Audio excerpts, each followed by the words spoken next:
Okay, I'm going to do a couple of more examples from chapter 6. The I don't think I uh, did problems like this, so I wanted to cover these. Let me read the problem. A 0.14 kilogram baseball is dropped and reaches a speed of 120 meters per second just before it hits the ground.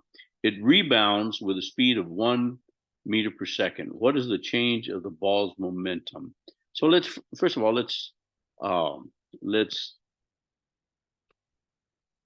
see what's going on here. We have a ball and it drops at a speed of 1.2 meters per second, strikes a surface, and it rebounds. I'm just picking a different location just to keep it clear. It would go up vertically in the same position, and this is at 1.0 meters per second.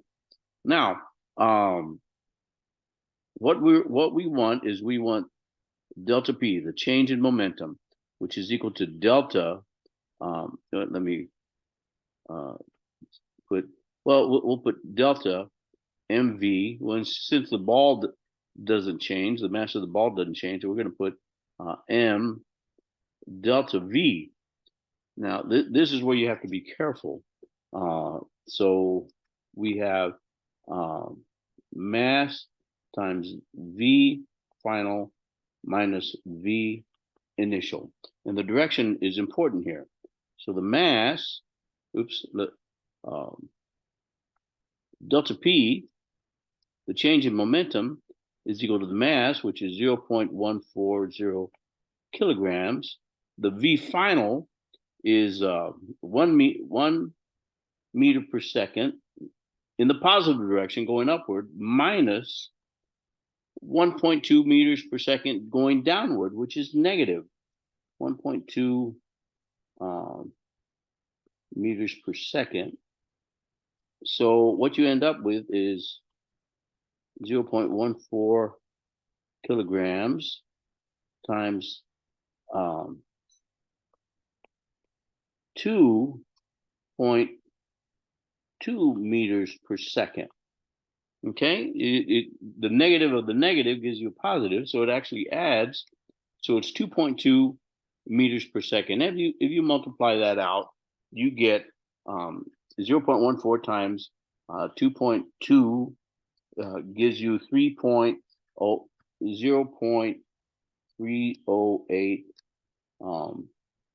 kilogram meters per second, or 0.308 Newton seconds.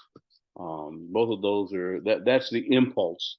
The change in momentum is 0.308 kilogram meters per second. The impulse required is 0.308 Newton seconds. And so that's, we'll highlight this one as our answer. Okay. I don't think I had done a problem like that. If I did, well, this is just a similar problem. Just wanted to get that, let you know how to do those types of problems. So you have to be careful.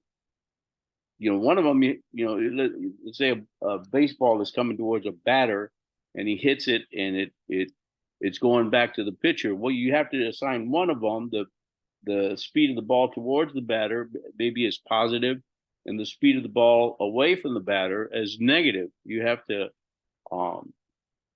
compensate for or you have to designate a positive and a negative for these types of problems. Okay, now I'm going to do another problem, and this would be like a cannon and a cannonball firing. Their initial momentum is 0, and afterwards the total momentum has to be 0 too. So you get the cannonball going in the one direction, and you have the cannon going in the opposite direction. So we're going to do a problem like that. We have two ice skaters push off against one another, starting from a stationary position. Okay, they're not moving, so if there's no movement, the initial momentum is 0. the 45 kilogram skater acquires a speed of 0.375 meters per second. What speed does the 60 kilogram skater acquire? So what do we have here? We have M1 V1 plus M2 V2 initial, or before, if you want to call it, has to equal M1 V1 plus M2 V2 final, or after. Well, we know that this, because they're stationary, that's equal to 0. The momentum is 0. So that means that now we're just talking about the final. M1 V1 has to equal minus M2 V2. Well, there's not going to be a negative mass, so we know that the velocity is going to end up being negative. And so if we solve for V1, we get a minus M2 over M1 times V2. That's what V1 is equal to. So let's just plug in some values here. The 45 kilogram skater acquires a speed of 0.375 meters per second. So we're looking for V1. I just arbitrarily assigned one V1 and V2. So M2 is the 45 kilogram skater, and I'm going to put a minus here because we really can't forget that. And the V2 is 0.375 meters per second. And we have a 60 kilogram skater.